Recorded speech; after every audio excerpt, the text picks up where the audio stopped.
Halo guys, berjumpa lagi dengan kami di channel YouTube Gemilang Mitra Bangunan, yang mana kali ini kita akan review salah satu tempat bersejarah yang ada di kota Jakarta, yaitu Museum Si Pitung. Ya, mungkin kalian sudah pada tahu siapakah Si Pitung ini. Si Pitung ini adalah salah satu legenda yang ada di Jakarta, yaitu salah seorang pejuang, salah seorang yang sangat dermawan, dan merupakan salah satu orang yang melawan penjajahan Belanda. Mari kita kupas tentang Si Pitung ini. Ikutin terus channel YouTube Gemilang Mitra Bangunan.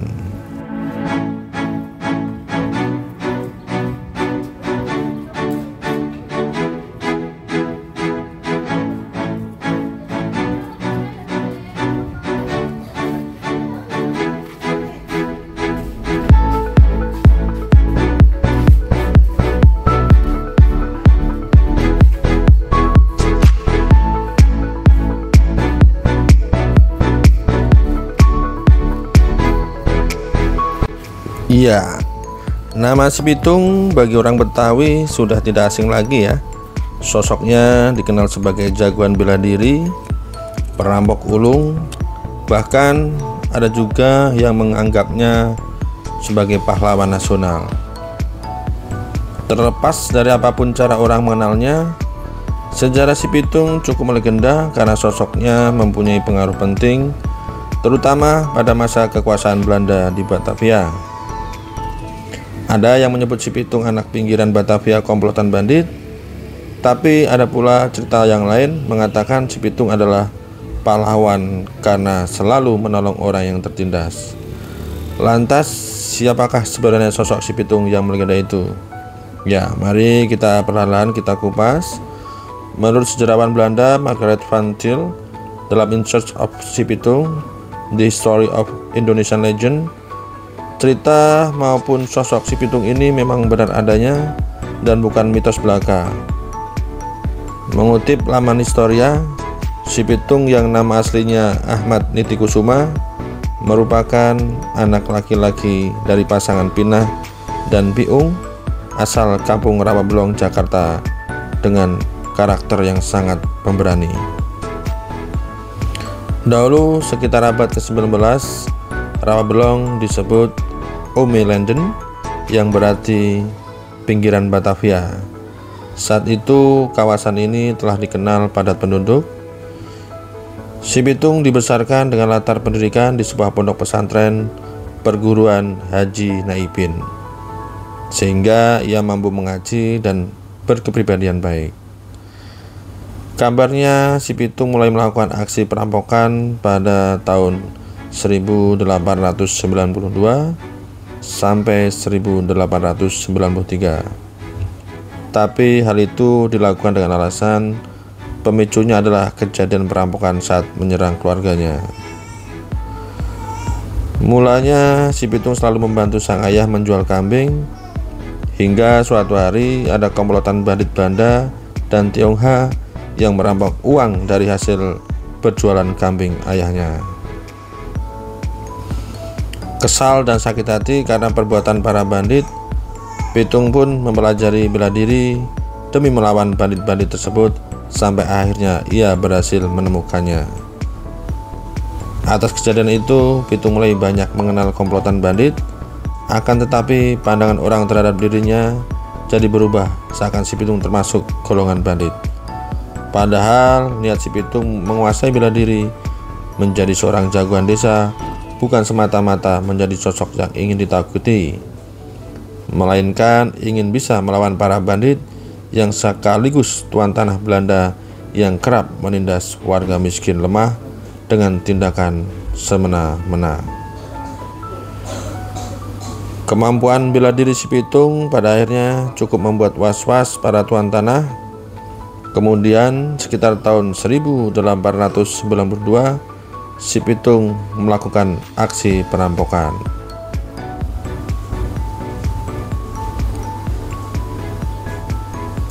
Masih tentang sejarah Si Pitung, kabarnya rumah yang dirampok itu merupakan kediaman Haji Saifuddin yaitu tuan tanah asal Bugis, Sulawesi Selatan.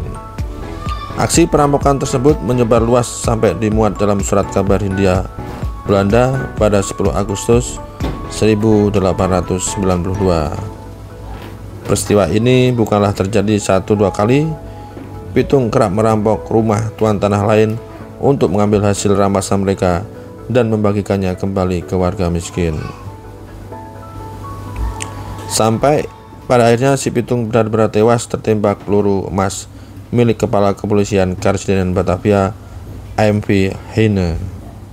Ya, ini rumah yang kita kunjungin ini adalah replika ataupun rumah contoh dari rumah si Pitung dari zaman dahulu.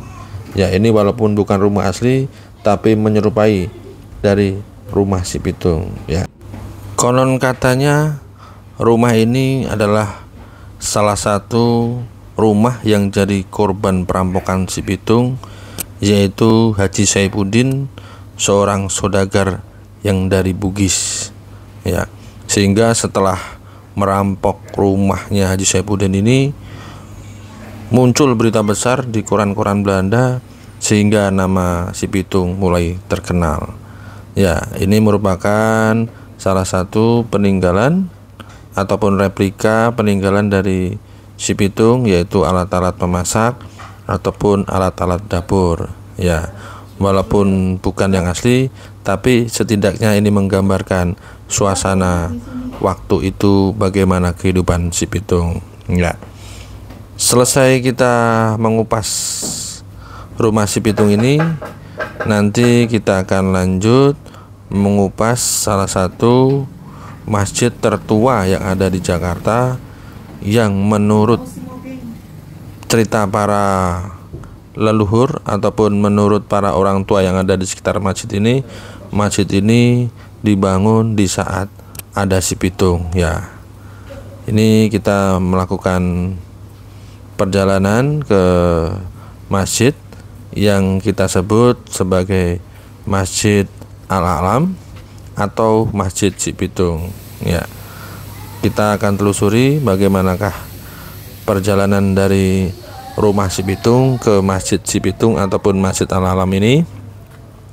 Karena memang jaraknya tidak terlalu jauh, maka kita akan jalan kaki dari rumah si Pitung menuju Masjid Al-Alam si Pitung. Ya, ini di sekitaran sini masih terdapat banyak rawa-rawa. Ya, memang di sini dahulunya memang area rawa karena dekat dengan pantai Marunda, dan Masjid Al-Alam pun berada tepat di bibir pantai Marunda. Yang banyak cerita di sini adalah masjid, apabila masjid ini tenggelam maka Jakarta pun ikut tenggelam.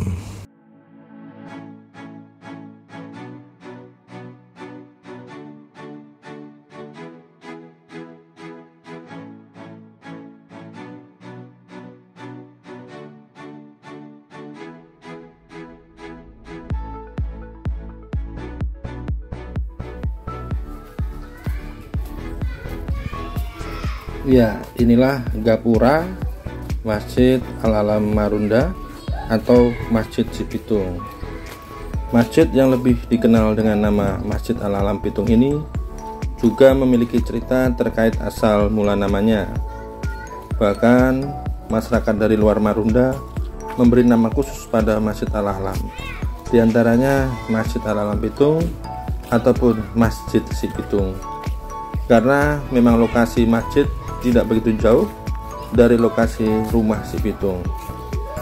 Selain itu juga menurut cerita masyarakat setempat, biasanya saat Pitung sedang liburan oleh kompeni, salah satu tempat persembunyiannya adalah masjid tersebut.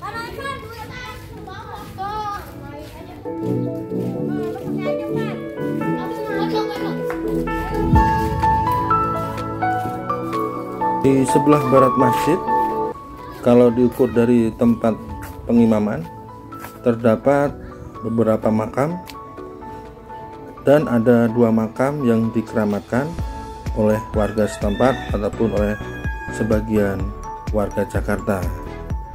yaitu makam Kiai Jami'in bin Abdullah dan makam Syekh Abdul Halim bin Hayy Yahya atau Habib Abdul Halim, yang mana makamnya yang sedang kita liput ini adalah merupakan makam dari Syekh Abdul Halim. Setiap harinya makam ini sering dikunjungi oleh para peziarah karena memang makam ini konon sejarahnya ditemukan oleh Gus Dur dan Gus Dur pun pernah berziarah di sini.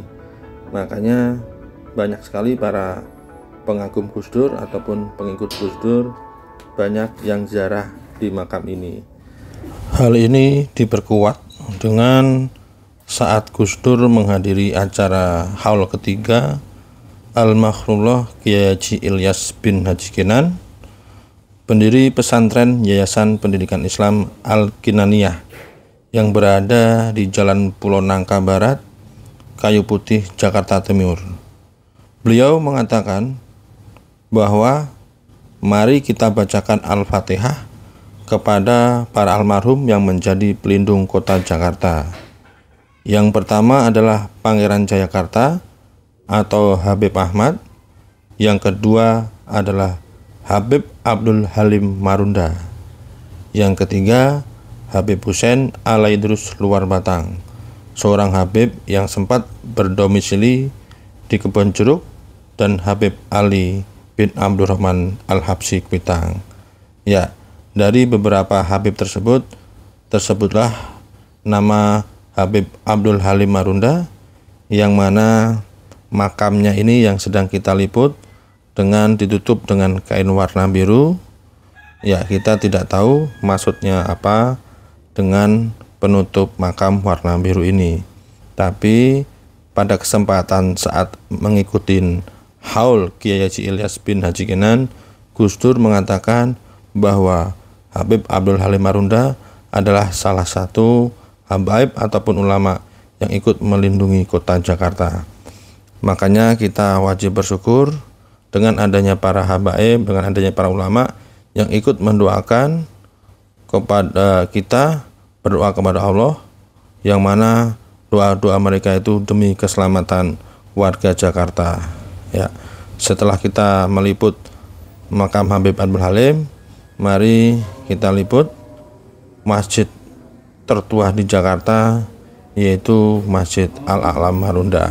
Ya, Masjid Al-A'lam Marunda ini dahulunya bernama Masjid Al-Aulia karena memang menurut pengakuan beberapa tokoh masyarakat bahwa masjid ini didirikan oleh para aulia, oleh para wali dengan waktu 1 malam. Tapi pada tahun 1997 nama ini diganti oleh gubernur pada saat itu menjadi Masjid Raya Al-A'lam Cibitung. Ya, ini beberapa jamaah yang sedang melaksanakan sholat jamaah, sholat asar. Ya, begitu padat jamaahnya, begitu ramai, banyak peziarah yang ikut bersolat berjamaah di tempat Masjid Al-A'lam ini. Berdasarkan penuturan beberapa tokoh masyarakat yang ada di sekitar masjid ini begitu tua ya, sangat tua. Bahkan ada beberapa orang yang mengatakan bahwa Masjid Al-A'lam Marunda ini salah satu masjid tertua di Jakarta. Sehingga pada tahun 1982 para arkeolog dan para ahli purbakala meneliti Masjid Al-A'lam Marunda untuk tahu kapan masjid tersebut dibangun. Sehingga hasilnya ditemukan bahwa bangunan ini dibangun pada abad ke-16 sekitar 1640, antara 1640 sampai 1700 Masehi. Dari hasil penelitian sejarah ini ada dua versi pembangunan Masjid Al-A'lam Marunda. Versi pertama ada hubungannya dengan penyerangan Fatahillah ke Sunda Kelapa tahun 1527. Versi kedua, Masjid Al-A'lam dibangun oleh pasukan Mataram pada abad ke-17. Bahkan dipercaya Masjid Al-A'lam Marunda dibangun pasukan Mataram Islam untuk dijadikan tempat persinggahan dikala melakukan penyerbuan terhadap Jakarta. Diketahui dikala itu di Jakarta dikuasai oleh penjajah Portugis, sehingga pasukan Mataram yang dipimpin Adipati Baurekso menyerang Batavia. Baik, itulah sekelumit review kita mengenai Rumah Si Pitung beserta sejarahnya dan makam Habib Abdul Halim beserta Masjid Al-A'la Marunda. Semoga apa yang kita review saat ini bermanfaat buat kami pribadi dan bermanfaat buat para pecinta channel YouTube Gemilang Mitra Bangunan. Kita akhiri review kita ini. Wallahul muwaffiq ila aqwamit thoriq. Wassalamualaikum warahmatullahi wabarakatuh.